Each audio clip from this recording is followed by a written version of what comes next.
మనం అనేక జీవితాలని మనం హెబ్రీ పత్రిక 11వ అధ్యాయంలో ధ్యానించాం.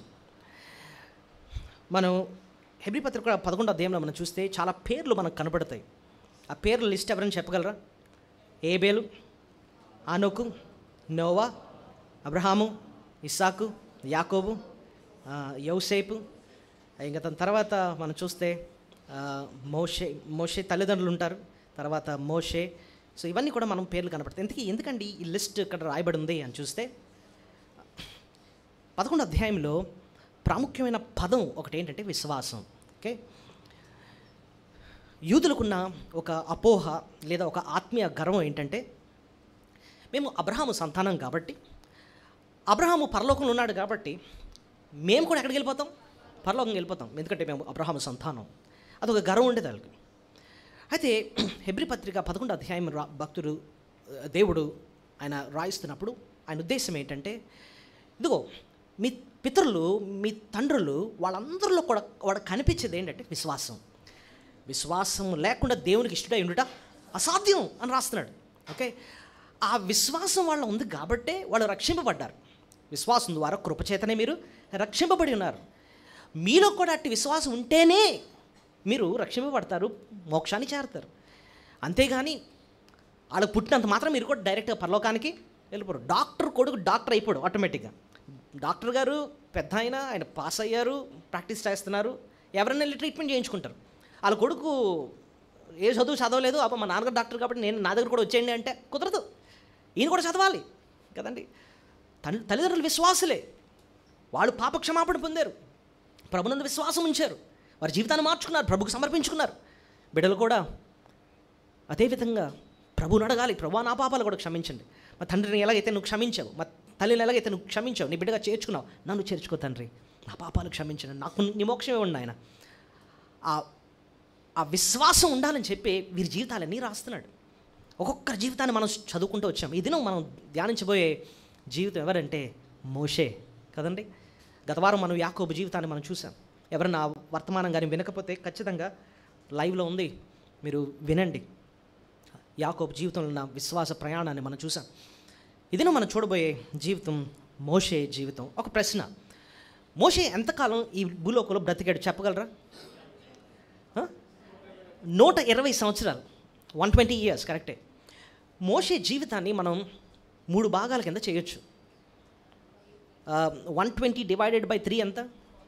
40 కదండి, 40 సంవత్సరాలు ఆయన ఐగుప్తులో ఉన్నాడు. ఆయన 40 సంవత్సరాలు మిద్యాను అరణ్యంలో ఆయన ఉన్నాడు.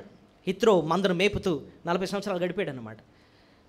ఇంకో 40 సంవత్సరాలు ఇశ్రాయేల్ ప్రజలను ఐగుప్తు దేశం నుంచి విడిపించి వారిని నడిపించాడు అన్నమాట.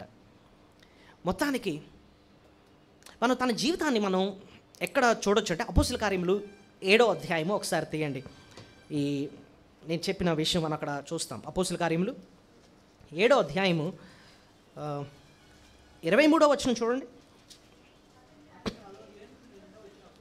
అతనికి 40 ఏండ్లు నిండవచ్చినప్పుడు ఇశ్రాయేలైన తన సహోదరును చూడవలనని బుద్ధి పుట్టెను. సో అక్కడికి ఎన్ని సంవత్సరాలు అయ్యాయి ఆయనకి? 40 సంవత్సరాలు. ఓకే, అంటే నా వయసు అనమాట. నాకు మొన్న 40th బర్త్డే అయింది. సో 40 years అనమాట. నా వయసు ఉంటుంది మోషేకి ఆ టైంలో. Okay, 40 years. తర్వాత మనం అలా కిందకి వెళితే మళ్ళీ 30వ వచనం చూడండి. 40 ఏళ్ళైన పిమ్మట సీనాయి పర్వతమందు ఒక పొదలో అగ్ని జ్వాలలో ఒక దేవదూత ఆయనకు అగపడాను. దేవుడే, యెహోవా దూత, ప్రభు ఆయన కనబడ్డారనమాట. ఎప్పుడు? 40 సంవత్సరాలు అయిన తర్వాత. అంటే ఇప్పుడు చూడండి, ఫస్ట్ 40 ఏమో ఐగుప్తు.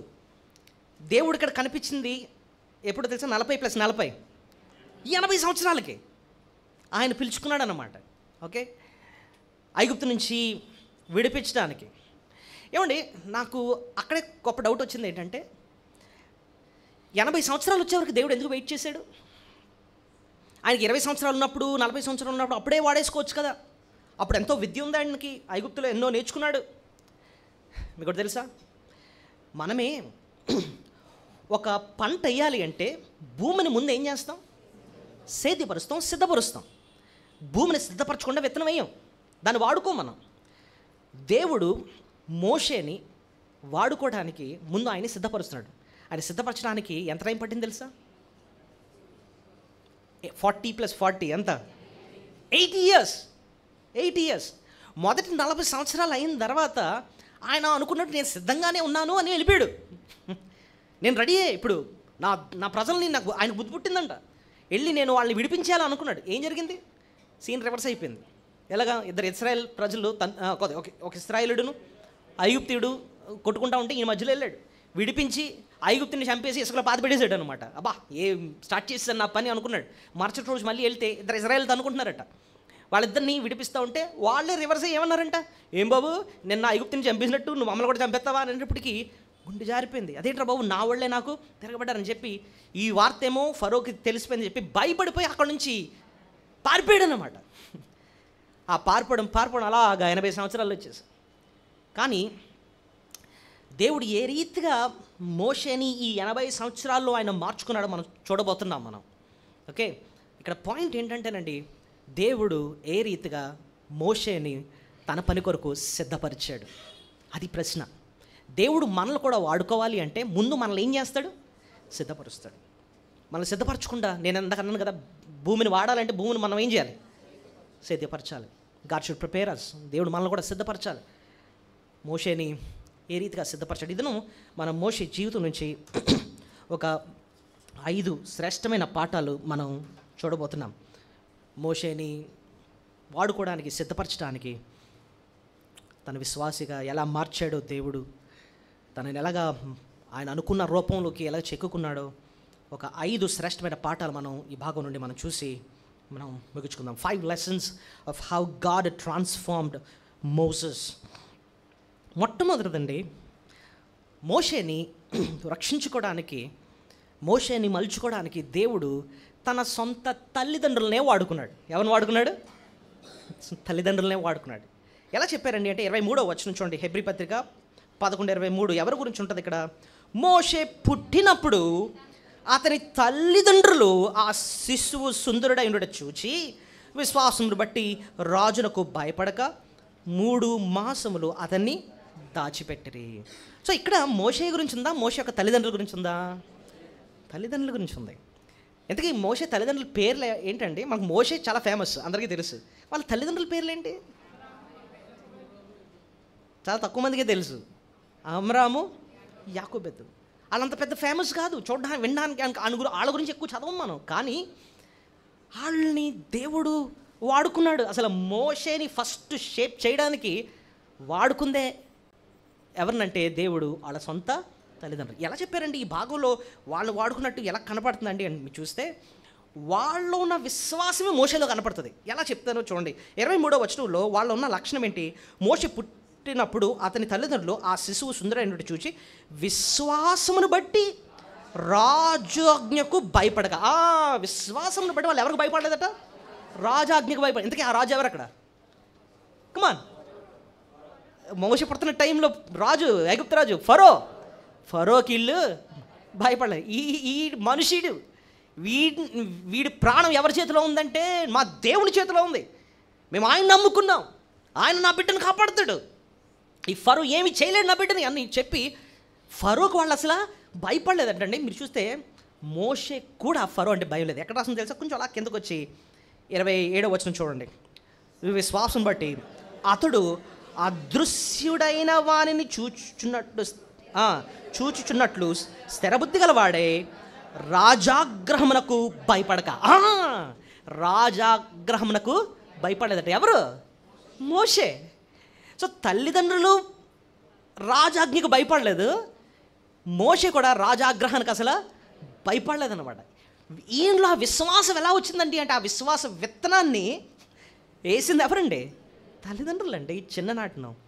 ఓకే, సో వాళ్ళు ఉన్న విశ్వాస లక్షణాలే మోషేలో కనపడుతున్నాయి అన్నమాట. ఓకే, నిజానికి మన జీవితంలో కూడా గమనిస్తేనండి, దేవుడు తల్లిదండ్రుల యొక్క ప్రభావం బిడ్డలపై ఉంటుందని మనకు నేర్పిస్తున్నాడు ఈ భాగంలో. పిల్లలకి ఫస్ట్ టీచర్స్ ఎవరు తెలుసా? ఫస్ట్ టీచర్స్ స్కూల్ టీచర్స్ కాదు, ఎవరు? తల్లిదండ్రులే.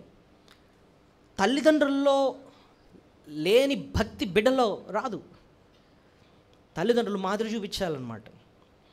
ఇక్కడ మనకు అమ్రాము, యాకోబెత్తు వారి జీవితంలో వాళ్ళకున్న విశ్వాసం ఏంటంటే, మా దేవుడు సజీవుడు, ఆయన మా దేవుడు, ఆయనకు అసాధ్యమైనది ఏదీ లేదు.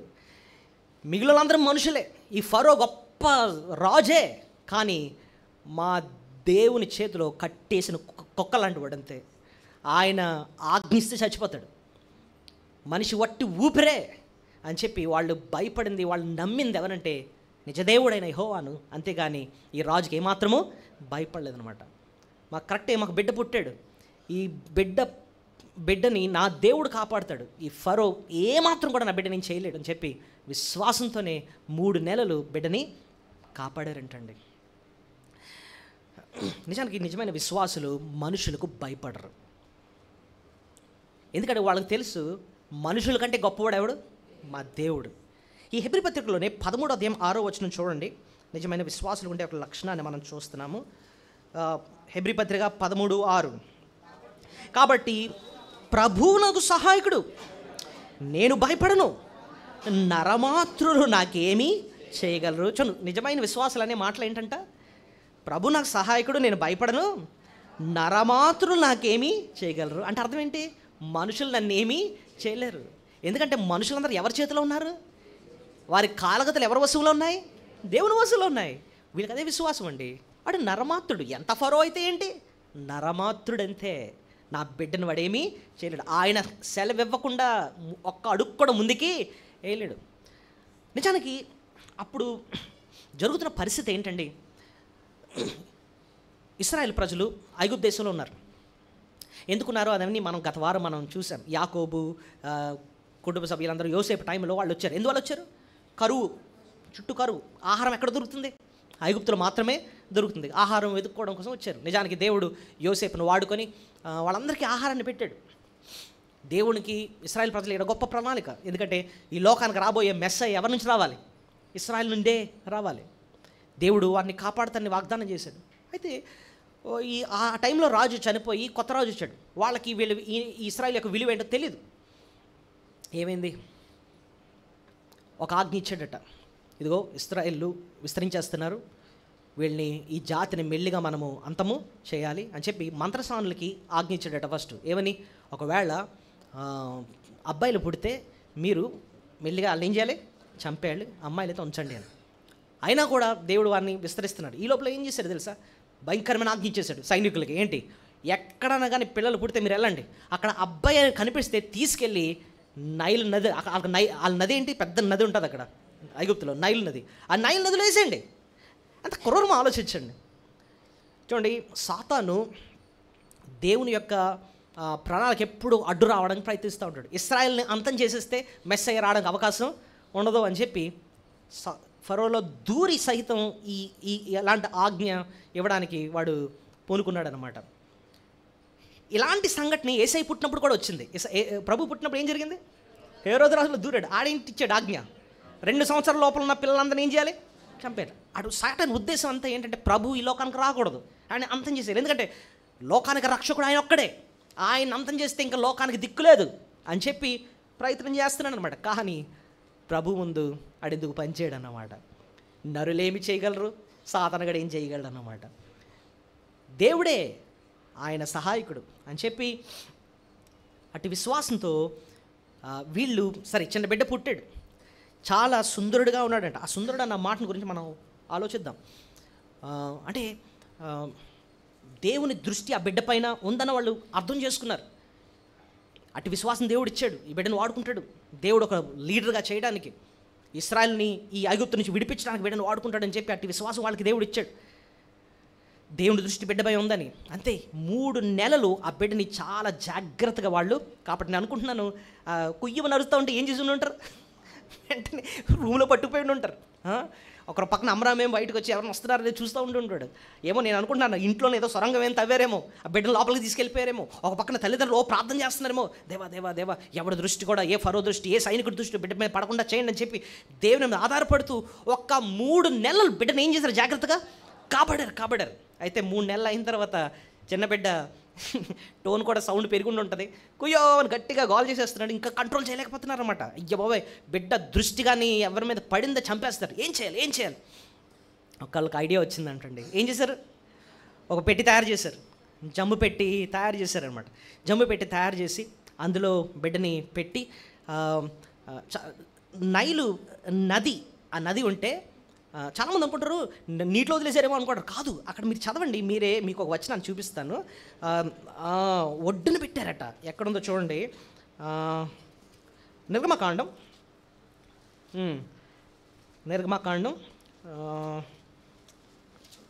2వ అధ్యాయము.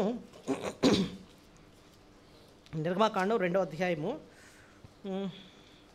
3వ వచనం. తర్వాత ఆమె దాని కొరకు ఒక జమ్ము పెట్టిని తీసుకొని దాన్ని జిగటమన్ను కీళ్ళను పూసి అందులో ఆ పిల్లవాడిని పెట్టి ఏటి ఒడ్డున జమ్ములో దానిని ఉంచాను.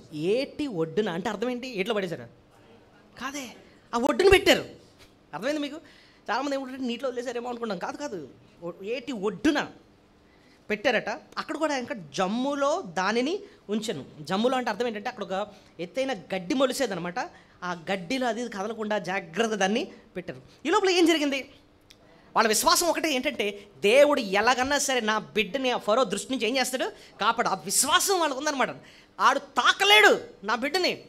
విశ్వాసంతో బిడ్డని పెంచారు, 3 నెలలు కాపాడారు. దాని తర్వాత ఇంకా విశ్వాసంతోనే ఆ బాక్సులో పెట్టారు. ఆ ఫరో యొక్క కుమార్తె స్నానం చేయడానికి అలాగే ఏటుకొచ్చింది.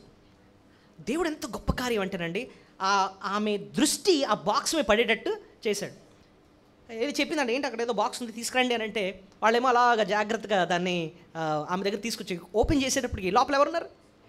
చిన్న బిడ్డ. అయితే ఇప్పుడు చూడండి, తండ్రేమో క్రూరుడు, చిన్న బిడ్డలు ఏం చేస్తున్నాడు? చంపేస్తున్నాడు. దేవుడు చేసిన అద్భుతం ఏంటంటే, ఆ ఫరో కుమార్తెకు బిడ్డ పైన కనికరం ఇచ్చాడట. ఎక్కడ రాసిందో చూడండి, 6వ వచనం. తెరిచి ఆ పిల్లవాడిని చూచినప్పుడు ఆ పిల్లవాడు ఏడ్చుచుండగా చూచి వాని యందు కనికరించి. అయ్య బాబోయ్, చూసారా? చూడండి ఎంత గొప్ప దేవుడు. చూడండి చేసిన కార్యాలు చూడండి. తండ్రేమో ఒక పక్కన చంపించేస్తా ఉంటే కుమార్తెను ఉపయోగించుకొని దేవుడు కనికరం వచ్చేటట్టు చేశాడు. అంతేనండి. ఆ బిడ్డను తీసుకుందంట, అంటే ఏడుపు ఆపుదాం అనుకుంటుంటే ఆవిడకి అర్థం కావట్లేదు. దేవుడి లోపల పక్కన ఒక ఆవిడ కూర్చుంది, రెడీగా కాసు కూర్చుంది. ఎవరు? మిరియాం ఎవరంతకి? అక్క. పరుగున వచ్చిందంట. అమ్మ మరి ఈ బాబు ఏడుస్తున్నాడు కదా, బాబుకి పాలు ఇవ్వడానికి ఎవరన్నా పిలిపించినా అని అంటే, పిలిపించంటే ఈవిడ వెళ్ళి ఎవరిని పిలుచుకొచ్చిందంట? తల్లిని తీసుకొస్తే ఇప్పుడు చూడండి, ఆ బిడ్డనేమో సొంత తల్లికే ఇచ్చి జీతం ఇచ్చిందంట. మళ్ళీ ఎవరికి? సొంత తల్లికి బిడ్డను పెంచడం కోసమని జీతం ఇచ్చిందంటండి.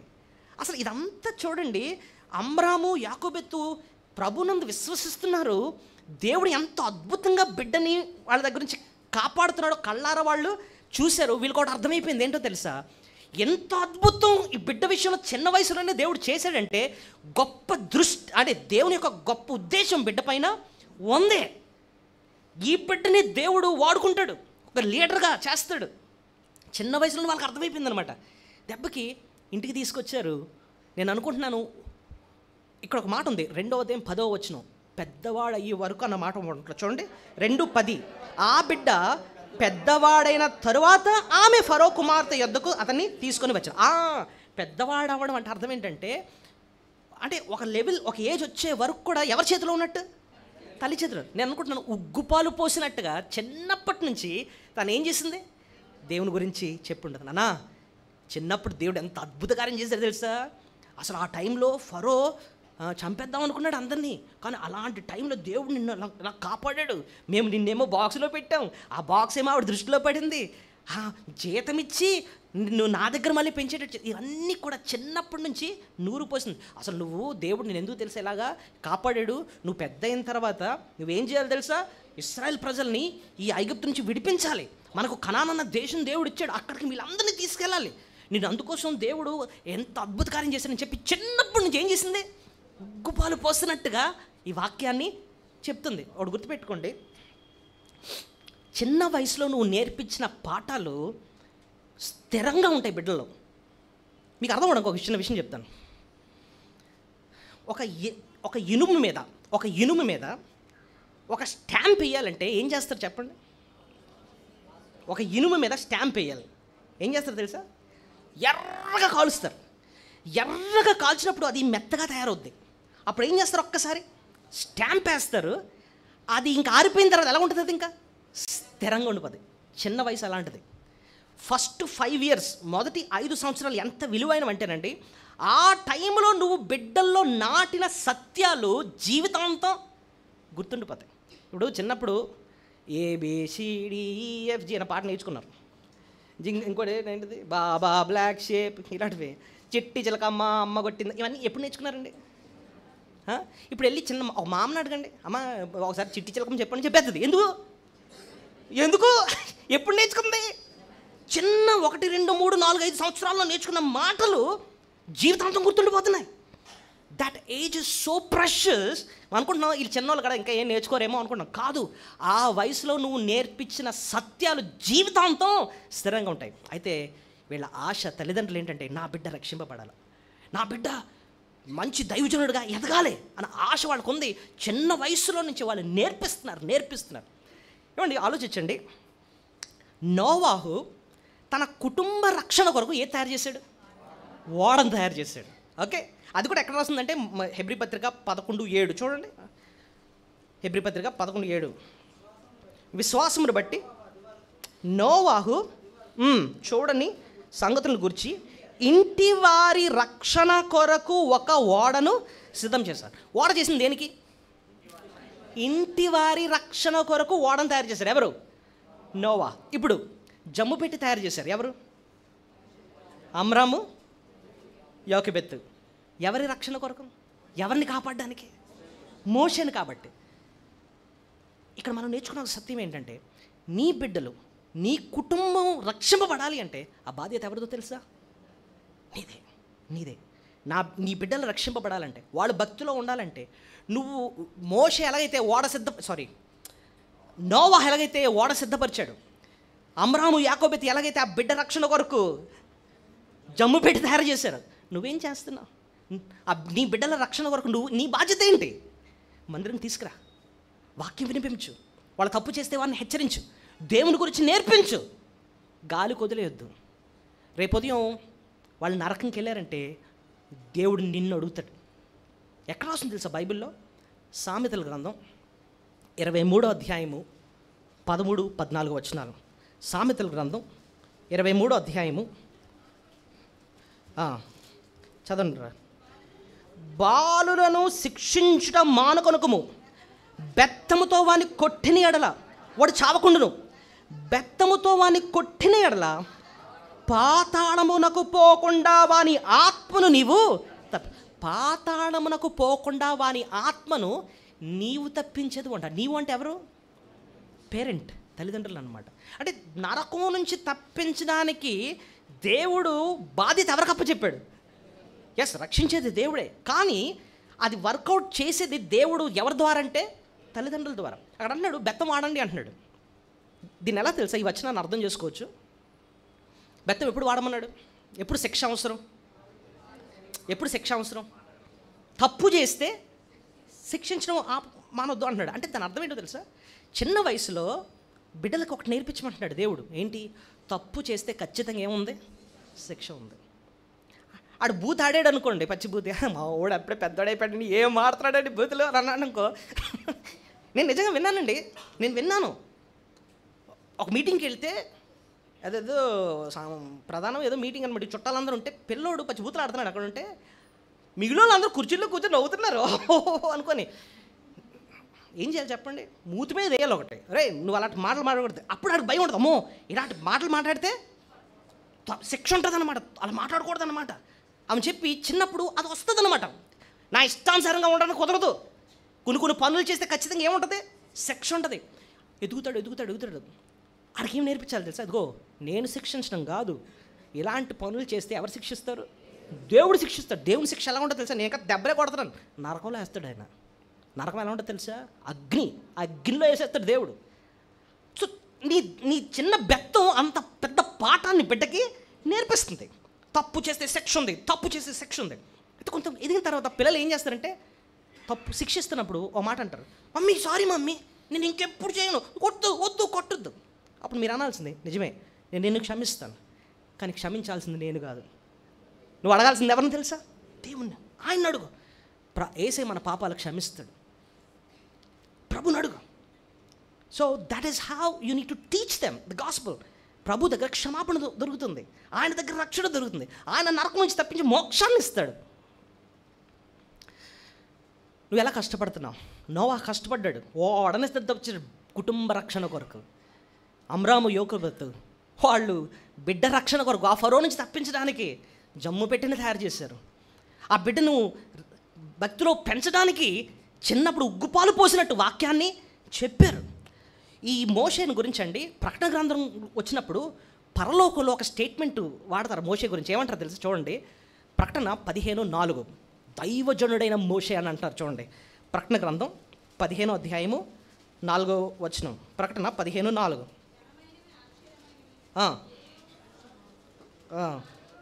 లాస్ట్ లైన్ చదివితే సరిపోద్దండి. దేవుని దాసుడగు మోషే కీర్తనయు గొర్రెపిల్ల కీర్తనయు పాడుచున్నారు. సో మోషేని ఏ పేరుతో సంబోధిస్తున్నారు పరలోకంలో? దేవుని దాసుడగు మోషే. ఎక్కడ? పరలోకంలో. చూడండి, నీ బిడ్డ గురించి పరలోకంలో అలాంటి స్టేట్మెంట్ వాడుతున్నారంటే దేవుని దాసుడగు జాన్ సుందర్, దేవుని దాసుడగు సోయిన్స్ అని చెప్పి పరలోకంలో స్టేట్మెంట్ వాడతా. అంతకన్నా ఘనత ఇంకేముంది చెప్పండి? కానీ దానికి విత్తనం ఎప్పుడు పడింది తెలుసా? చిన్న వయసులో వాళ్ళ తల్లిదండ్రులు ఆ బాధ్యత తీసుకున్నారు. ఫరో నుంచి రక్షించడం కాదు, నా బిడ్డ దేవుని తెలుసుకోవాలని చెప్పి గుప్పాలు పోసినట్టుగా అమ్రాము యోకెబెతు బిడ్డకి కావాల్సిన వాక్యాన్ని చెప్పారండి. సో నువ్వు నేను ప్రశ్నించుకోవాలి, నా బిడ్డను రక్షించడానికి నా బాధ్యత ఏంటి? సాధారణంగా మనం బిడ్డల కోసం ఆస్తి సమకూరుస్తాం, కానీ అది శాశ్వతం కాదు. ఒకరోజు వదిలేయాలి. కానీ ఇది శాశ్వతం, పరలోకం శాశ్వతం. పరలోకం సంపాదించుకోవడం వారికి నేర్పించండి. లోకాన్ని ప్రేమించడం కన్నా నిత్యమైన పరలోకాన్ని ప్రేమించడం వారికి నేర్పించండి. నేను ఇందాక ఒక విషయం చెప్పాను కదండి, 40 years లేడీ, 40 సంవత్సరాలు ఆమెకు. నా ఫ్రెండ్ వైఫ్ అన్నమాట. ఆమెను చూస్తే ఈవిడికి ఏదో అనారోగ్యం ఉందని అసలు ఎవ్వరు ఊహించరు. అసలు లేదు అనారోగ్యం. చూడడానికి ఆరోగ్యకరమైన వ్యక్తి, బరువు కూడా చాలా తక్కువ అన్నమాట. చాలా యాక్టివ్ పర్సన్, హెల్దీగా ఉంటుంది, వాకింగ్ వెళ్తాడు, అంతా బాగానే ఉంటుంది, మంచి పరిచయం చేస్తూ ఉంటుంది. ఆవిడ జిఎంఆర్ హాస్పిటల్స్లో స్టాఫ్ నర్స్గా పనిచేస్తున్నారు. టిఫిన్ చేశారు, లెగిశారు, కొంచెం కళ్ళు తిరుగుతారు అన్నారు, చెయ్యి ఏదో లాగుతుంది అంటున్నారు, వాంతి అయ్యింది. తీసుకొని హాస్పిటల్కి వెళ్దాం పదా అని చెప్పి వాళ్ళ హస్బెండే బండి మీద కూర్చోబెట్టుకొని తీసుకెళ్లారు. హాస్పిటల్కి వెళ్ళి ఎమర్జెన్సీలో తీసుకెళ్ళి బెడ్ మీద అలా పడుకోబెట్టారు. అంతే, మ్యాసివ్ హార్ట్ స్ట్రోక్ ఒక్కసారి వచ్చి తప్పని చచ్చిపోయింది. అంతే. ఎప్పుడో కాదు, జరిగింది 4 రోజుల క్రితం. నేను వెళ్ళాను, రాజామ్మకి వెళ్ళాను అనమాట, వాళ్ళు చూడడానికి వెళ్ళాను. అసలు అర్థం కాలేదు, అసలు ఎంత చావు కారణం ఏంటి అర్థం కాలేదన్నమాట. ఎంత ఆస్తుంటే ఏంటండి, ఒకరోజు దాన్ని ఏం చేయాలి? వదిలేయాలి. ఆస్తి సమకూర్చడం కన్నా విలువైనది ఏంటంటే ప్రభు దగ్గరకు వచ్చి పాపాలు క్షమింపబడి పరలోకం కోసం సిద్ధపడేటట్టు వాళ్ళని సిద్ధపరచండి. మీరు వాళ్ళకి చేసే అతి గొప్ప మేలు అదే అన్నమాట. మీకు మీ బిడ్డలకున్నంత బాధ్యత ఇంకెవ్వరికి ఉండదండి. మళ్ళీసారి చెప్తున్నాను, మీకు మీ బిడ్డల ఎడలు ఉన్నంత బాధ్యత ఇంక ఎవ్వరికీ ఉండదు. మీరే మీ బిడ్డల రక్షణ కోసం ప్రయాసపడకపోతే ఇంకెవరు ప్రయాసపడతారు చెప్పండి? అర్థమవుతుంది మీకు? వారి కోసం ప్రార్థన చేయండి, వారు తప్పుపోతూ ఉంటే హెచ్చరించండి, మందిరానికి నడిపించండి, ఎంతో దీర్ఘశాంతం వారి ఎడలు చూపించండి. ఎస్, మీరు చెప్పిన వెంటనే వాళ్ళ మాట వినరు, వాళ్ళ కోసం ప్రార్థన చేయండి. అవసరమైతే బ్రతిమాలండి. ఇప్పుడు భోజనం చేయమని చిన్నప్పుడు తల్లిదండ్రులు ఏం చేస్తారు? నాన్న తినరా బ్రతిమాలుతారు.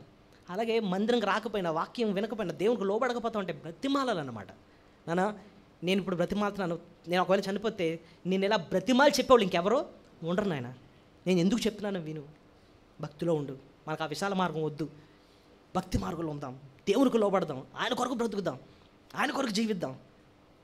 ప్రభుని అడుగు, నీ పాపాలు క్షమించమని, ఆయన బిడ్డగా చేసుకోమని అడుగు, మోక్షమేమో అని అడుగు. ప్రభా నీకోసం బ్రతుకుతానని చెప్పి తీర్మానం చేసుకో, అందులో ఉంది సంతోషం అని చెప్పి బిడ్డలకి చిన్నప్పుడే ఇవ్వాల్సిన విత్తనాలు వాళ్ళకి వేయాలి. కాదు తర్వాత వాళ్ళండి పరలోకంలో ఏం పిలుస్తున్నారు? మోషేని దేవుని దాసుడైన మోషే. అలాంటి స్టేట్మెంట్ దేవుడిస్తాడు మీ బిడ్డలకు. అదండి బిడ్డల కోసం చేసేది. సో మోషేని రక్షించుకోవడానికి, మోషేని ఆయన మార్చుకోవడానికి ముందు వాడుకుంది ఎవరు చెప్పండి? దేవుడు తల్లిదండ్రులే వాడుకున్నాడు. రెండోది, తన యవ్వన వయసులో సరైన నిర్ణయం తీసుకోవడానికి దేవుడు ఆయనకు సహాయము చేశాడు. తన యవ్వన వయసు వచ్చేసింది. ఇప్పుడు చిన్నప్పుడు నేర్పించాల్సింది నేర్పించాడు. దాని ఎఫెక్ట్ ఇప్పుడు యవ్వన వయసు వచ్చింది. దాని గురించి మనం చూస్తే మళ్ళీ హెబ్రీ పత్రిక 11వ అధ్యాయం 24వ వచనంకి వచ్చేద్దాం. తన యవ్వన వయసులో సరైన నిర్ణయం, దేవుని చిత్తానుసారమైన నిర్ణయం తీసుకోవడానికి దేవుడు ఆయనకు సహాయం చేశాడు. 24వ వచనం నుంచి 26వ వచనంలో మనం చూస్తే మోషే ఒక 3 నిర్ణయాలు తీసుకుంటాడు. ఏంటో మీరు చెప్పాలి నాకు. మోషే పెద్దవాడైనప్పుడు విశ్వాసమును బట్టి ఐగుప్తు ధనము కంటే క్రీస్తు విషయమై నింద గొప్ప భాగ్యమని ఎంచుకున్నాను. సో ఫస్ట్ ఆయనకి చాయిస్ ఉంది. ఏంటి? ఒక పక్కన ఐగుప్తు ధనం. ఏంటి ఐగుప్తు ధనం? రెండోది చెప్పండి, క్రీస్తు విషయమైన నింద. ఇటేమో నింద, ఇటేమో ధనం. నెక్స్ట్ కంపారిజన్ ఏంటి? నెక్స్ట్ గొప్ప భాగ్యం ఎంచుకొని ఇంకా అల్పకాల పాప భోగము అనిపించడం కంటే దేవుని ప్రజలతో శ్రమ అనుభవించడం మేలు. ఇప్పుడు చూడండి, ఫస్ట్ 2 ఏం చూసాం? ఐగుప్తు ధనము, క్రీస్తు విషయమైన నింద. నెక్స్ట్ అల్పకాల పాప భోగము, ఇంకా దేవుని ప్రజలతో శ్రమ. ఇటు నింద, ఇటు శ్రమ. ఇటేమో ఐగుప్తు ధనము, అల్పకాల పాప భోగం. మధ్యలో ఉన్నాడు. రెండిట్లో నిర్ణయం తీసుకోవాలి. నెక్స్ట్ ఇంకోటి ఉంది ఇక్కడ. ఫరో కుమార్తె యొక్క కుమారుడని అనిపించుటకు ఒప్పుకొనలేదు. ఏలయనగా అతడు ప్రతిఫలముగా కలుగుబోవు బహుమానం దృష్టించాడు. ఇటు పక్క బహుమానం, ప్రతిఫలముగా కలుగుబోవు బహుమానం. చెప్పండి ఏంటంటే ఆయన ఎదురుగుండా ఉన్నవి? ఉట్టిధనం కాదు. ఏంటన్నది? అది ఐగుప్తు ధనం, క్రీస్తు గురించిన అదే క్రీస్తు నిమిత్తమైన నింద. ఇటు అల్పకాల పాప భోగము, శ్రమలు, దేవుని బిడ్డలతో ఉన్న శ్రమలు. నెక్స్ట్ ఫరో కుమార్తె యొక్క కుమారుని అనిపించుకుంటా, ఇటుపక్క ప్రభు భవిష్యత్తులో ఇవ్వబోయే బహుమానం. నేను డిసైడ్ చేసుకోవాలన్నమాట. ప్రతి వ్యక్తి ఒకానొక వయసు వచ్చినప్పుడు దేవుడు 2 పెడతాడు. ఇరుకు మార్గం, విశాల మార్గం. రూతు ఉందండి, నీకు ఇటు మోయాబు కావాలా, ఇటు బెత్లెహేం కావాలా? మోయాబా విచ్చలవిడితనం పాపం ఉంది. బెత్లెహేమా దేవుని బిడ్డలు, దేవుడు ఆయన కొరకు జీవించే జీవితం. ఏది కావాలో కొరకు అన్నట్టుగా దేవుడు మన ముందు పెడతాడు. ఇటుపక్క ఐగుప్తు ధనం. నిజానికి ఫరో కుమార్తె యొక్క కుమారుడుగా ఒక రాకుమారుడు, తనకి బోల్డంత ఆస్తి ఉంటుంది, అంతే కదండి. తనకు రావాల్సిన ఎంతో ఆస్తి ఉంటుంది. మరి దేవుని బిడ్డలతో వెళ్ళిపోతాను అని అంటే అక్కడ నీకేముంటుంది? నింద. ఎందుకు నింద? వాళ్ళు బానిసలు. దేవుని బిడ్డలు అక్కడ ఎలా ఉన్నారు? ఐగుప్తు దేశంలో నేను వాళ్ళతో ఉంటాను, నువ్వు వెళ్ళావు అంటే నువ్వు బానిసలా బతకాల్సి వస్తుంది. రూతుకు కూడా అదే. మీరు గమనిస్తే మోయాబుకి వెళ్ళిపోతే లైఫ్ బాగుంటుందేమో. మోయాబును వదిలేసి బెత్లెహేంకి వస్తే అడుక్కు తినాల్సి వస్తుంది. ఎందుకు? ఇక్కడ నయోమికి దిక్కులేదు. అక్కడికి వెళ్తే పరిగెరుకోవడమే నీ బతుకు. అటు మోయాబు బాగానే ఉంటుంది. లోకం అలాగే ఉంటుందండి. సాతాను అదే అంటాడు, నువ్వు భక్తి అనుకుంటే నీ జీవితం బాగోదు. దేవుని చిత్తానికి లోపడతానంటే నీ జీవితం బాగోదు. కష్టాలు ఉంటాయి, కానీ నేను చెప్పినట్టు వింటే నీకు సుఖాలే సుఖాలు. అక్కడ హోదా, అక్కడ ధనం, అక్కడ చిటికేస్తే బోల్డ్ మంది పనోళ్ళు. ఇక్కడ అలా కాదే. బానిసల బ్రత వెట్టి చాకరీ చేయాల్సి వస్తుంది. దెబ్బలుంటాయి. కొట్టేసేవాడండి ఫరో సరి పని చేయకపోతే అలా బతకాల్సి వస్తుంది. మరి ఇటుపక్క ఇంకేముందంట? అల్పకాల పాప భోగం. పాప భోగం ఉంది. నువ్వు కోరుకున్న పాపం అంతా వస్తుంది. ఇక్కడ ఫ్రీగా ఉంటుంది నీకు పాపం. రాకుమారుడు చిట్టికేస్తే ఏం పాపం కావాలన్నా అది వస్తుంది కాదు. అది ఎంతకాలం? అది అల్పకాలం. అంటే అర్థం ఏంటి? టెంపరీ, కొంతకాలమే ఉంటుంది. అది ఈ లోకంలో దొరికే పాపం కూడా కొంతకాలం నీకు సంతోషాన్ని ఇస్తుంది. కానీ ఇక్కడ ఇటుపక్క ఉంది దేవుని బిడ్డలతో శ్రమ. ఇటుపక్కేమో ఫరో కుమార్తె ఉండొచ్చు. ఇటుపక్కేమో భవిష్యత్తులో ఇప్పుడు దేవుడు ఏమిస్తాడట? బహుమానం ఇస్తాడట. నిజానికండి ఇలాంటి శ్రమ, నింద, భవిష్యత్తులో ఏదో దొరికే బహుమానం కోసం ఎంత గొప్ప భోగాలను వదులుకోవడం లోకానుసారంగా ఆలోచిస్తే ఎవరన్నా మోషన్ ఏమంటారు తెలుసా? ఈడు పనికిమాలుడు, ఈడు పిచ్చోడు, ఏట్రా ఈడి బానిసలతో వెళ్ళడానికి నీకు రాజభోగాన్ని నువ్వు వదులుకుంటావా నువ్వు? చూసారా, మన జీవితంలో కూడా దేవుడు ఎలాంటి చాయిస్ ఇస్తాడు. ప్రతి మనిషి ఎడలండి దేవుడు నిన్ను రక్షించుకున్నాడంటే నీ ఎడల ఒక ఉద్దేశం ఉంటుంది. కీర్తన 40లో ఏముంది? నా ఎడల నీకున్న తలంపులు బహు విస్తారం. మనం అనుకుంటాం ఆ గొప్ప విస్తారమైన తలంపులంటే తీసుకెళ్ళి కింగ్లో కూర్చోబెడతాడు. నేమో కష్టాలు పడాలని దేవుడు పిలుస్తున్నాడేమో, ఆయన కోసం బ్రతకాలని దేవుడు పిలుస్తున్నాడేమో. మోషేని పిలిచింది దేనికోసం? నింద భరించడానికి, శ్రమలు అనుభవించడానికి పిలుస్తున్నాడు దేవుడు. బట్ ఇప్పుడు చెప్పండి, దేవునికి లోబడ్డం, ఆయన పిలుపుకు లోబడిపోవడం గొప్ప భాగ్యమా, లేదా కొంతకాలం ఈ సుఖాలను అనుభవించడం గొప్ప భాగ్యమా? ఆయన పిలుపుకు లోబడిపోవడమే గొప్ప భాగ్యం. అయితే ఇప్పుడు విషయం చెప్తాను. ఈ వచనాల్లో కీలకమైన ఒక పదం ఏంటంటే యోచించి. ఏంటండి? ఎక్కడ రాస్తుందో చూడండి.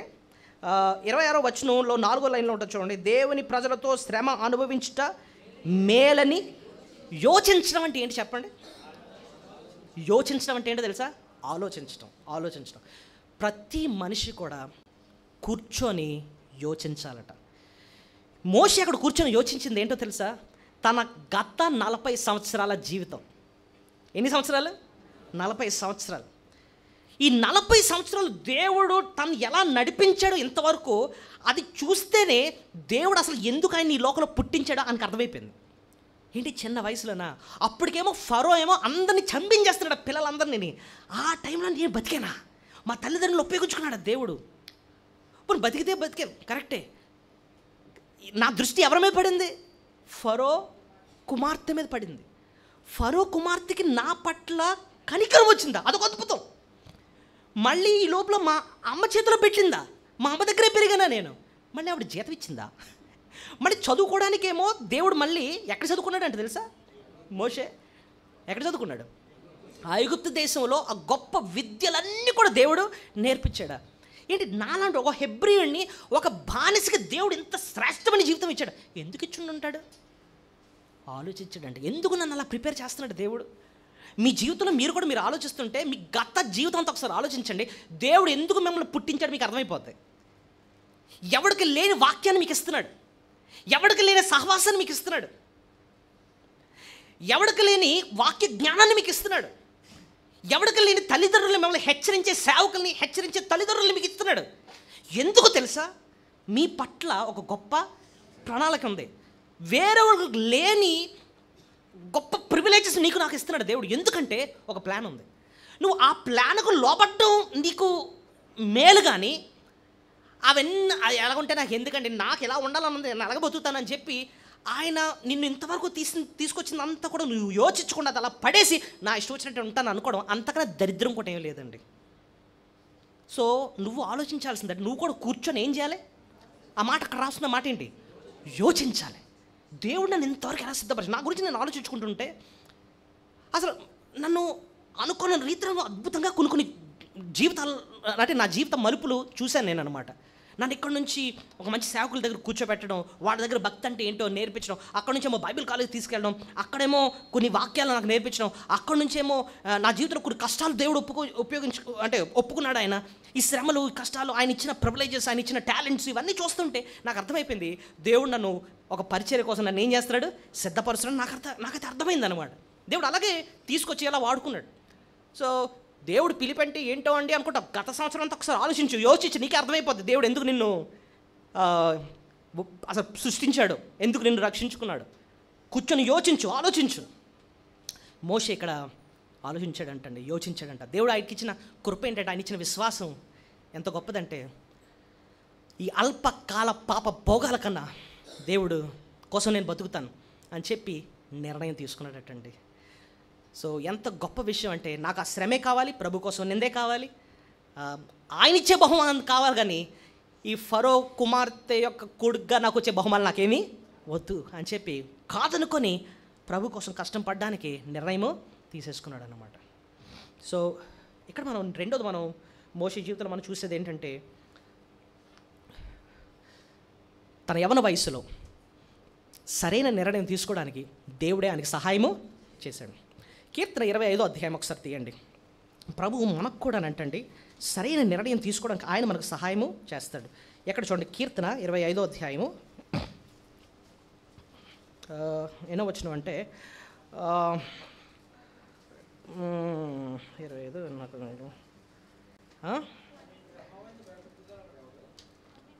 12వ వచనం. యెహోవా యందు భయభక్తులు గలవాడెవడో వాడు కోరుకొనవలసిన మార్గమును ఆయన వానికి బోధించును. నువ్వు ఏ మార్గం కోరుకోవాలో బోధించేది ఎవరట? దేవుడు. నువ్వు యవనస్తురాలువే, నా లైఫ్కి ఎలాంటి డెసిషన్ తీసుకోవాలో అన్నది దేవునికి సహాయము చేస్తాడు. అయితే నీ బాధ్యత ఏంటో తెలుసా? కూర్చొని మోషే వలె ఏం చేయాలి? యోచించాలి. యోచించడం అంటే ఏంటో తెలుసా? కూర్చొని ఆలోచించడం. దేవుడు ఎంతవరకు నన్ను ఎలా నడిపించాడు, ఏంటంటే నేర్పించుకుంటా నన్ను ఎంతవరకు తీసుకొచ్చాడు, ఎలా నన్ను షేప్ చేసుకుంటూ తీసుకొచ్చాడు. దేవుడు నన్ను ఇందుకోసం నన్ను సిద్ధపరుస్తున్నాడు. నాకు అర్థమైపోయింది. ఇది నువ్వు ఆలోచించాల్సింది ఎప్పుడో, నీకు 80 సంవత్సరాలు వచ్చిన తర్వాత కాదు. యోచించాల్సింది ఎప్పుడు? కమాన్, యోచించాల్సింది ఎప్పుడు? యవన కాలం అందే యోచించాలి. అంతేనండి. ఇప్పుడు వై జంక్షన్ వచ్చిందండి. వై జంక్షన్లో నువ్వు డిసైడ్ చేసుకోవాల్సింది ఏంటి? వై జంక్షన్ అంటే ఏంటి అర్థం? వై జంక్షన్ ఒక రోడ్డు వచ్చింది, ఇటు ఒక దారి ఉంది, ఇటు ఒక దారి ఉంది. ఇటు వెళ్తే విజయనగరం, ఇటు వెళ్తే శ్రీకాకుళం అనుకుందాం. శ్రీకాకుళం వెళ్ళిపోయిన తర్వాత అబ్బో నేను విజయనగరం వెళ్ళాలి అని చెప్పి ఆలోచించడం కాదట. ఎప్పుడు ఆలోచించాలి? వై జంక్షన్ పాయింట్లో ఉన్నప్పుడు. యూత్ ఏ అక్షరంతో స్టార్ట్ అవుద్ది? వై. అర్థమైందా? అంటే అర్థం ఏంటో తెలుసా? వై ఇంకా యూత్ ఉన్నప్పుడే సరైన నిర్ణయం నువ్వు తీసుకోవాలి. అది చేయాలంటే దేవుడు నీకు సహాయం చేస్తాడు. కీర్తన 25:12 ప్రకారం ఆయన కోరుకొనవలసిన మార్గం నీకు ఏం చేస్తాడు? బోధిస్తాడు ఆయన. అట్ ద సేమ్ టైం నువ్వు కూర్చొని ఆయన సన్నిధిలో యోచించాలి. కూర్చొని నీ గతమంతా ఒకసారి ఆలోచించు, దేవుడు ఇంతవరకు నేను ఎలాగా నడిపించాడు. ఓకే. మూడో పాఠం మోషే నుంచి మనం చూసేది ఏంటంటేనండి, ఇప్పుడు ఏంటి నేర్చుకున్నాం? ఆయన తల్లిదండ్రులు వాడుకున్నాడు బిడ్డను రక్షించడానికి, ఆయన షేప్ చేసుకోవడానికి. రెండోది, యవన కాలంలో సరైన నిర్ణయం తీసుకోవడానికి దేవుడు ఆయనకు సహాయము చేశాడు. మూడోది చాలా కీలకమైనది ఏంటంటే, మోషేని మలుచుకోవడానికి కష్టాలు వాడుకున్నాడు. చెప్పండి, మోషేని మలుచుకోవడానికి దేవుడు ఏం వాడుకున్నాడు? కష్టాలు వాడుకున్నాడు. నిజమే. మోషేకి 40 సంవత్సరాలు వచ్చిన తర్వాత మనం ఇందాక చెప్పుకున్నట్టుగా తన ఇశ్రాయేలుడు కొట్టుకుంటా ఉంటే వాళ్ళ సమస్యను పరిష్కరిద్దామని వస్తే వాళ్ళే తిరగబడతారు. ఎక్కడ పారిపోతాడు? మిద్యాను. ఎక్కడికండి? మిద్యాన్ అన్నది ఒక ప్రాంతం, అక్కడ అరణ్యం. అయితే మిద్యానులో ఆయన పారిపోయి ఎందుకు పారిపోతున్నాడంటే, వెనకన ఎవరు తెలిసిపోయింది ఈ విషయం అంతా? ఫరోకు. సో భయంతో పారిపోతున్నాడు. వెళ్ళడం ఒక బావి దగ్గరికి వెళ్ళాడట. బావి దగ్గరికి వెళ్తే అక్కడేమో కొంతమంది స్త్రీలు, అమ్మాయిలు వచ్చి గొర్రెలకు నీళ్ళ కోసం పెడదామని చూస్తూ ఉంటే అక్కడ ఉన్న కొంతమంది మనుషులు వచ్చి వాళ్ళని ఇబ్బంది పెడుతున్నారు, నీళ్ళు ఇవ్వట్లే. అప్పుడు మోషే నించొని ఈయనకి అసలే ఫుల్ అన్నీ కరాటే అవి వచ్చు కదండి, ఎందుకంటే ఐగుప్తులు అవి నేర్చుకున్నాడు కదా, వెళ్ళి ఫైట్ చేసి మొత్తానికి అందరిని తప్పించి వాళ్ళకి నీళ్ళు పెట్టాడు. ఈ లోపల ఆ అమ్మాయిలు ఇంటికి వెళ్ళి వాళ్ళ నాన్నగారు చెప్పారు. వాళ్ళ నాన్నగారి పేరేంటి? హిత్రో. ఆయన చాలా పెద్ద ఆయన. చెప్పి ఇలాగ ఒక ఆయన వచ్చాడు, ఆయన వచ్చి మాకు ఇలా హెల్ప్ చేశాడంటే, మరి అలా వదిలేసారంటే తీసుకురండి ఇంటికి భోజనం పెడదామని చెప్పి తీరా తీసుకొచ్చిన తర్వాత మోషేని చూశాడు, వివాహం కూడా చేశాడండి. ఇంతకీ మోషే భార్య ఎవరు? సిప్పోరా. బాగుంది, మ్యారేజ్ అయిపోయింది, బాగుంది 4 రోజులు. అయితే ఇప్పుడు విషయం ఏంటంటేనండి, ఇత్రో గారు అన్నారు, మోషే నాకు మంద ఉంది, ఆ మంద నువ్వు జాగ్రత్తగా మేపు అని చెప్పాడు. మేపడం మొదలుపెట్టాడండి.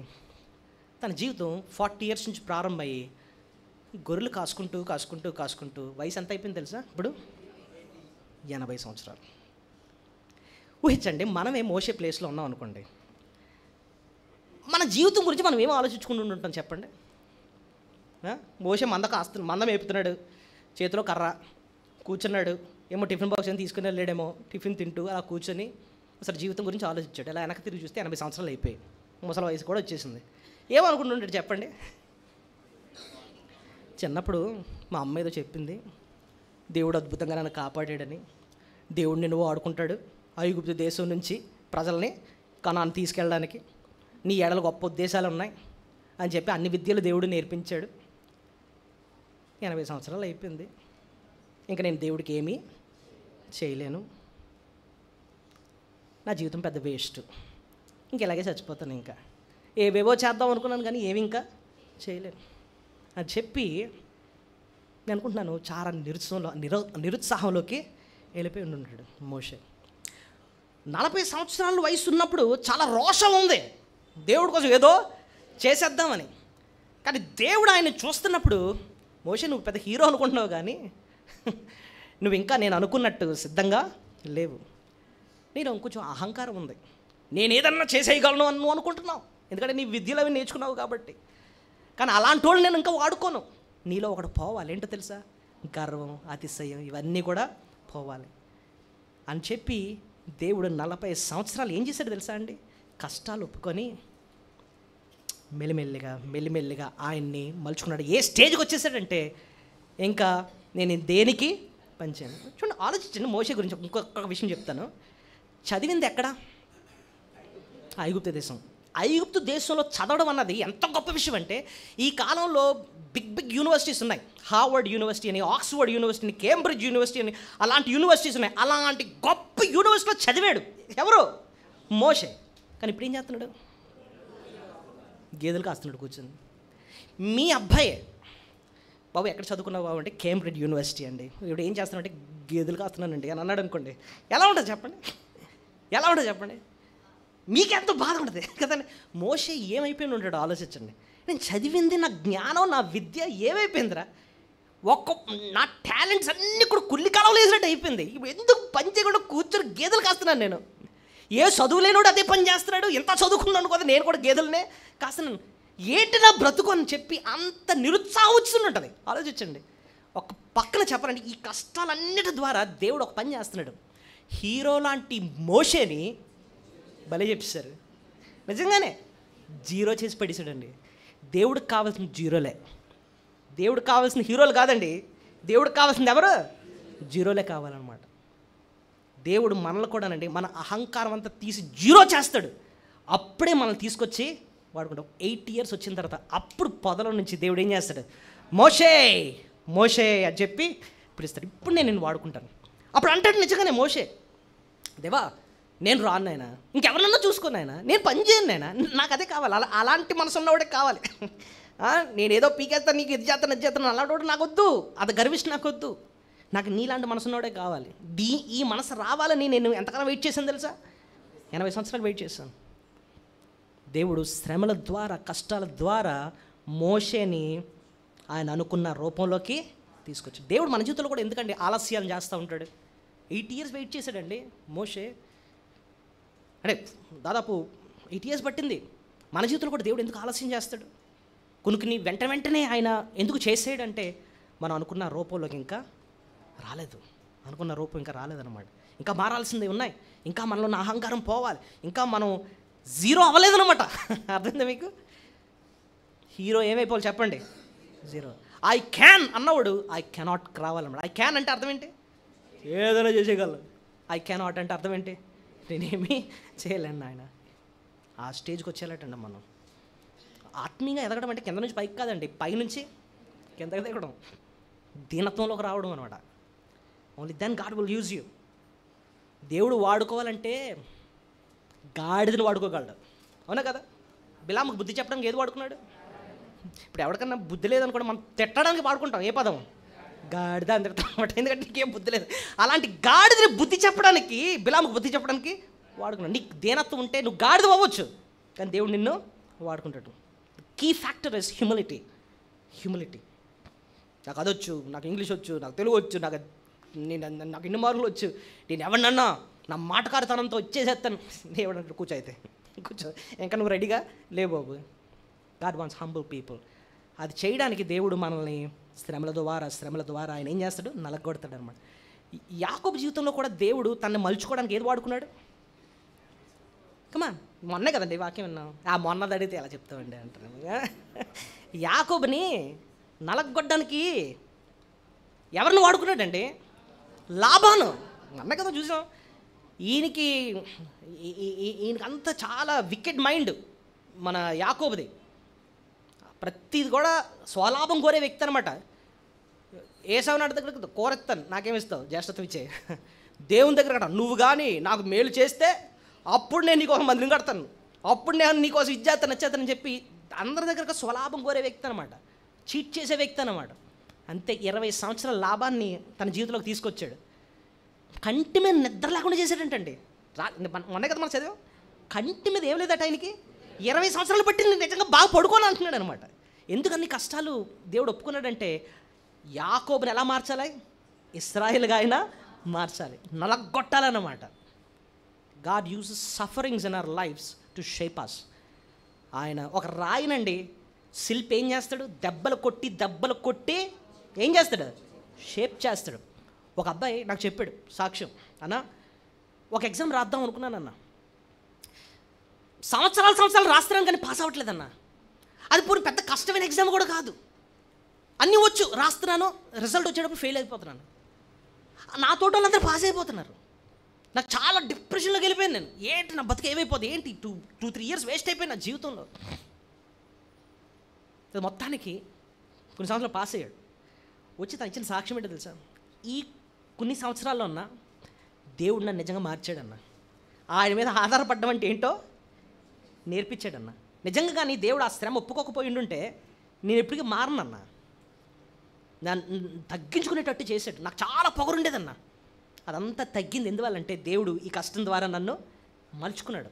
దేవుడు మన జీవితంలో కూడా కష్టాలని ఒప్పుకుంటాడు. ఎందుకంటే మనల్ని మార్చడానికి. కష్టాలట మారువేషంలో కనిపించే ఆశీర్వాదాలట. చెప్పండి, కష్టాలు ఎలాంటివి? మారువేషంలో కనిపించే ఆశీర్వాదాలు. Sufferings are blessings in disguise. మారువేషంలో కనిపించే ఆశీర్వాదాలు. సో ఇక్కడ మోషేని 40 సంవత్సరాలు ఇక్కడ ఐగుప్తులో ఉన్న సుఖాలు ఏమి కూడా ఇక్కడ లేవు. ఐగుప్తు ధనం కాదనుకున్నాడు కదా, వెరీ గుడ్. ఇక్కడ అన్నీ ఏ సుఖం ఉండదు అనమాట. అరణ్యంలో ఉండాల్సి వస్తుంది. ఇంకోటి, పెద్ద గట్టిగా మాట్లాడడానికి కూడా వాయిస్ లేదు. ఎందుకు చెప్పనా? పారిపోయి వచ్చాడు. ఎక్కడి నుంచి? ఏం పని చేసి పారిపోయి వచ్చాడు? చంపేసి వచ్చాడు. ఇతరు గారు అసలు ఎందుకు బాబు ఇక్కడికి వచ్చాడు, నువ్వు ఎక్కడి నుంచి వచ్చి ఏడు సంగతి అంటే ఏం మాట్లాడతాడు? చంపేసి వచ్చానండి, ఆ పోలీసు వాళ్ళు తిరుగుతున్నారండి, ఇక్కడికి వచ్చానండి. ఏం చెప్పలేడు, కుక్కిన పెయిన్లాగా. సరే సార్ ఏం చేయమంటారు, గుర్లా కాస్తానులేండి అని చెప్పి వాయిస్ లేదు. అలా ఉండాల్సి వచ్చిందనమాట 40 సంవత్సరాలు. దేవుడు అన్నీ మొత్తం తనని జీరో చేసి పడేసిన తర్వాత ఇప్పుడు వాడుకుంటున్నాడు అనమాట. సో దేవుడు ఇక్కడ 4వ పాఠం మనం నేర్చుకుంది ఏంటంటే శ్రమల ద్వారా అని అనుకున్న రూపంలోకి తీసుకొస్తూ ఉంటాడు. 4వ పాఠం, తనలో భయాన్ని తీసేశాడు దేవుడు. భయాన్ని తీసి ధైర్యంతో నింపుతాడు. త్వరగా చూద్దాము. మోషేని దేవుడు పిలిచిన తర్వాత ఆ పొదలో దేవుడు మాట్లాడతాడు. మనం ఎక్కడ చూస్తాం ఆ భాగం? నిర్గమకాండం 3వ. చాలా ఒక మంచి అబ్జర్వేషన్ చూపిస్తాను, దయచేసి చూడండి. నిర్గమకాండం 3వ అధ్యాయం ఆ పొదలో నుంచి దేవుడు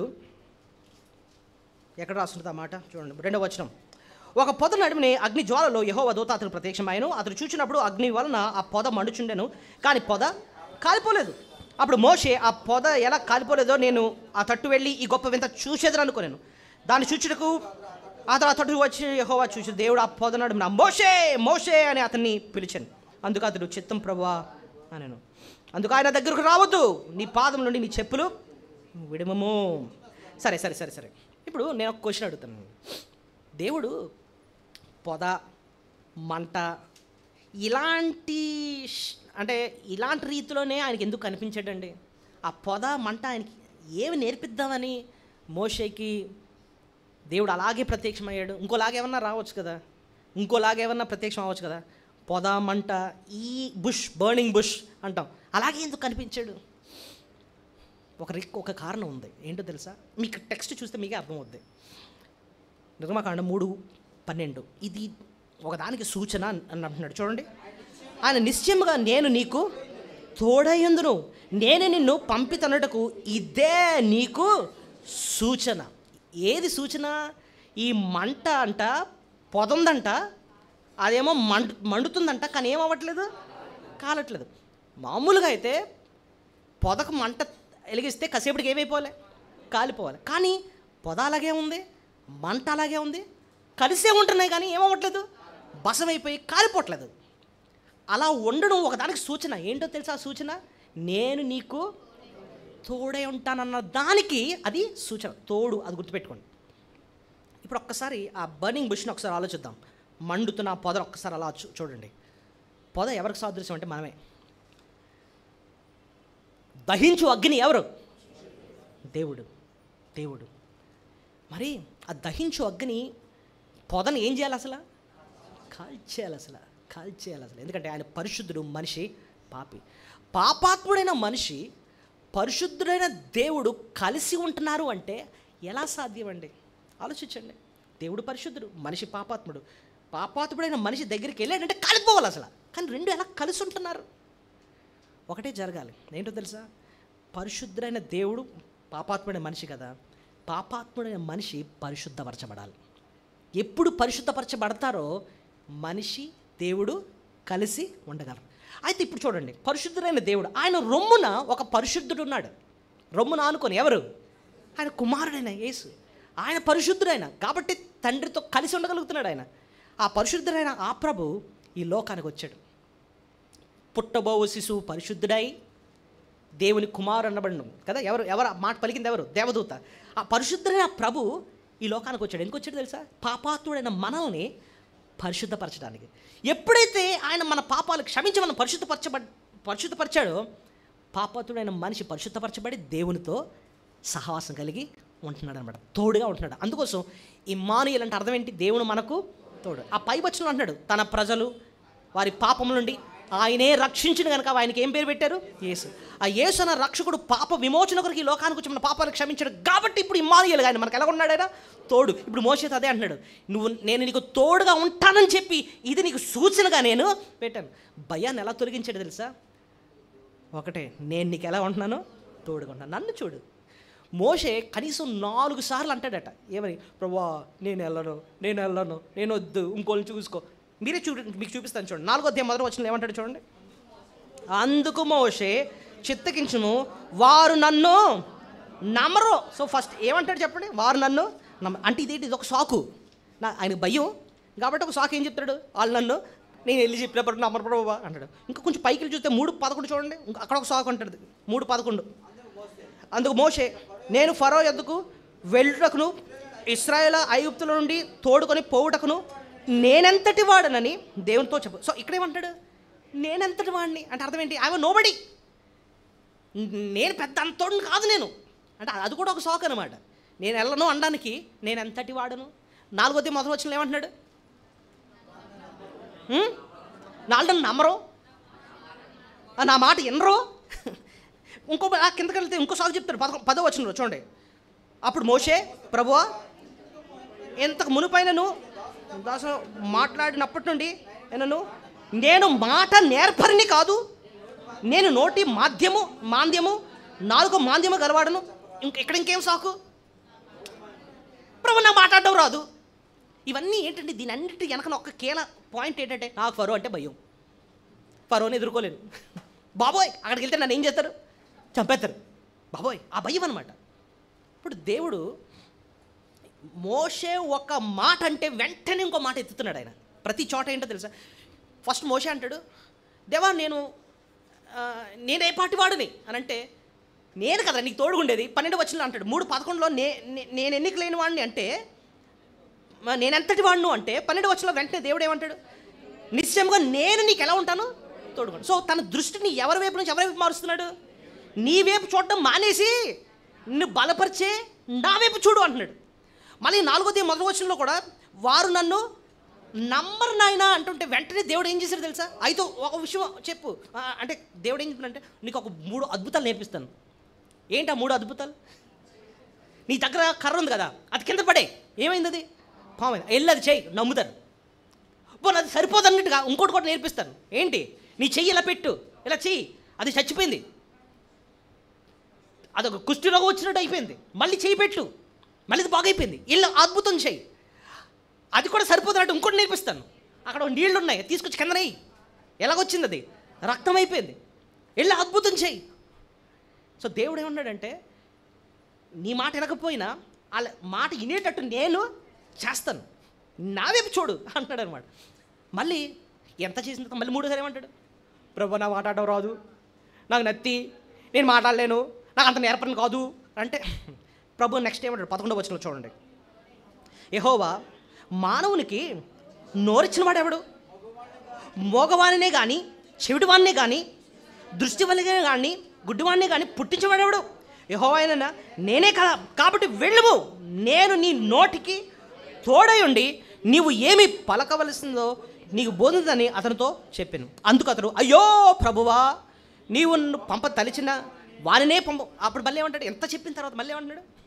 ప్రభువా, నువ్వు ఎవరిని అనుకుంటే వాళ్ళని పంపించిన ఆయన, నన్ను వదిలిన ఆయన అంటున్నాడు అనమాట. అప్పుడు ప్రభు కోపం వస్తుంది. ఇంకా ఇది ఎంత చెప్తుంటేనే అంటే, ఇదిగో అహరోన్ పంపిస్తాను, ఆయన స్పోక్స్ మ్యాన్లా ఉంటాడు, ఆయన నీతో మాట్లాడతాడు, ఆయన నీ బదులు మాట్లాడతాడు, వెళ్ళు అని చెప్పి అలా అన్న నేను అహరోన్ని పంపిస్తాను. సో మొత్తం మీద ఇక్కడ ఒకటి నేర్పిస్తుంది దేవుడు ఏంటంటేనండి, నీకు ధైర్యం కావాలి అంటే నీ వైపు నువ్వు చూసుకోవడం మానేసి నీకు తోడుగా ఉంటున్నా ఎవరు?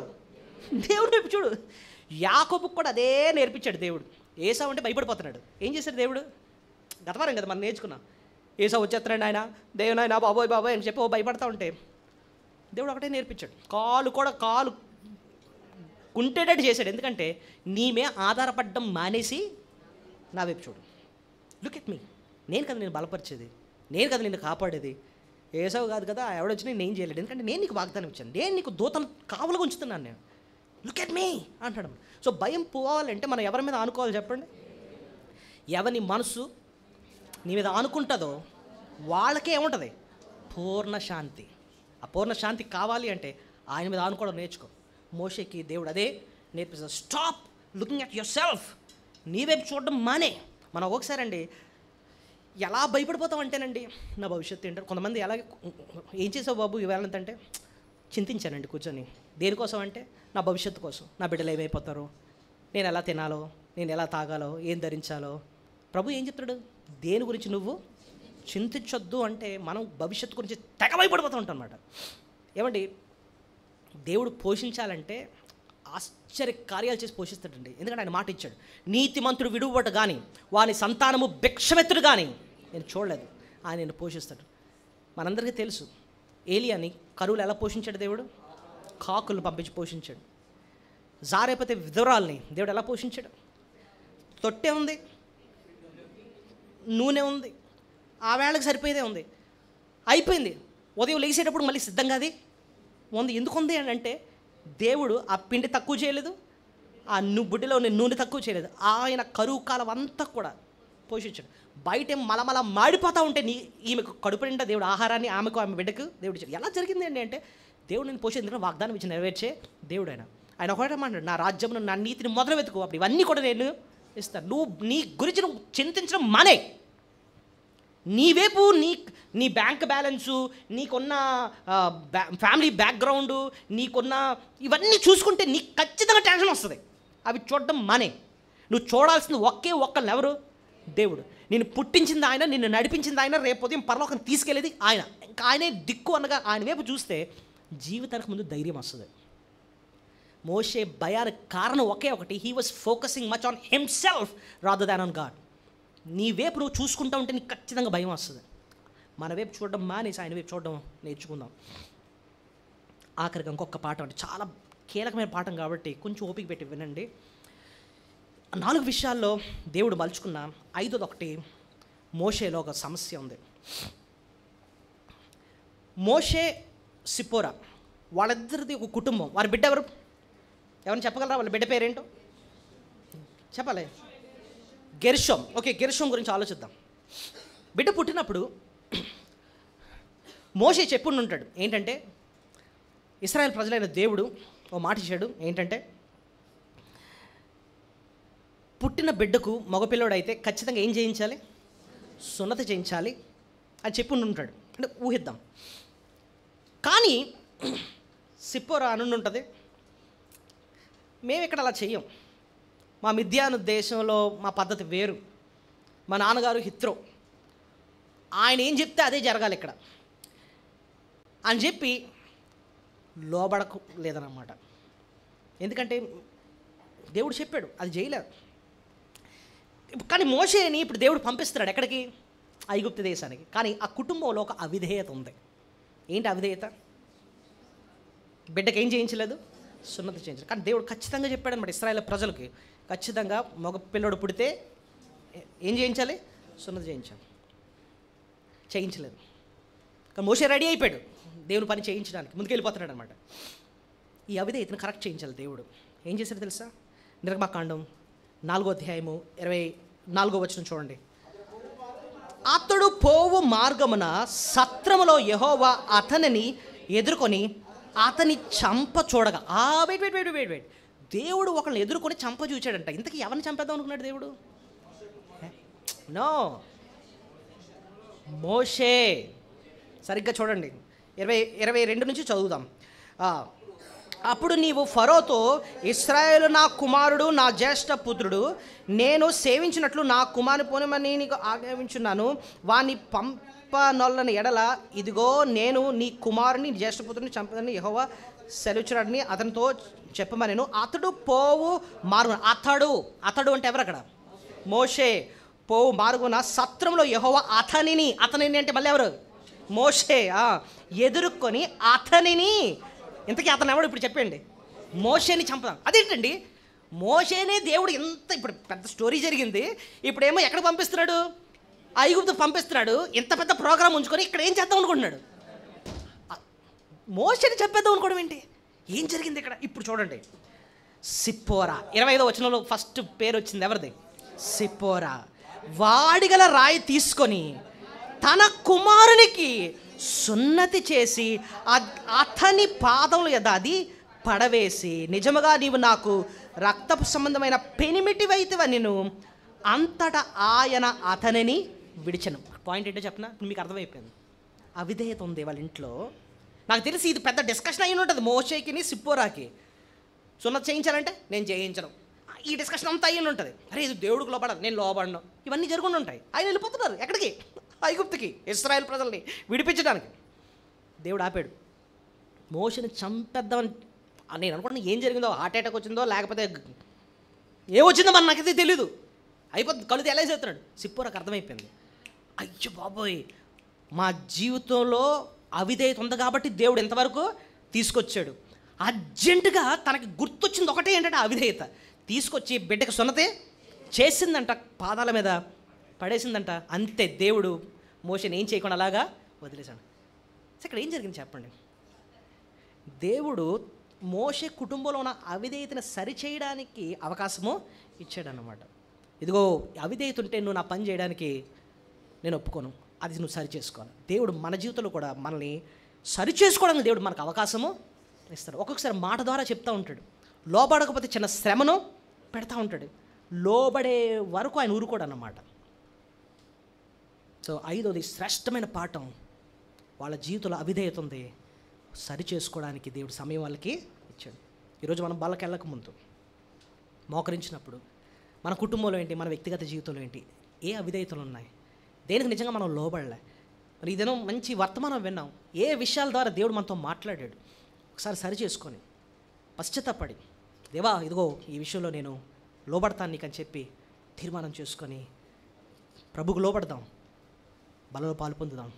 దేవుడు మనల్ని, మన కుటుంబాన్ని దీవించడమే కాకుండా ఆయన గొప్ప కార్యాల కోసం మనల్ని కూడా వాడుకుంటాడు. దేవుడి కృప మనకు దయచేయండి కాక దయచేందరూ మోకరించండి. పరిశుద్ధుడా గొప్ప దేవా యేసయ్య మీకు స్తోత్రాలు. మోషే జీవితాన్ని మా ముందు పెట్టి ఈ శ్రేష్టమైన పాఠాలు మాకు వినిపింపజేసావు, మీకు స్తోత్రాలు తండ్రి. మా జీవితంలో ఏమైనా అవిధేయత ఉంటే నేను వెంటనే మేము ఒప్పుకోవడానికి సహాయం దయచండి. ఎన్నోసార్లు ఎంతో దీర్ఘశాంతంతో నువ్వు మాకు వాక్యాల ద్వారా మాట్లాడుతున్నావు. మా అవిధేయతను ఒకసారి అలుసుగా తీసుకొని మేము అలాగే నీ పనులు చేయడానికి ముందుకెళ్ళిపోతూ ఉంటున్నాం నాయన. దయతో మమ్మల్ని క్షమించండి.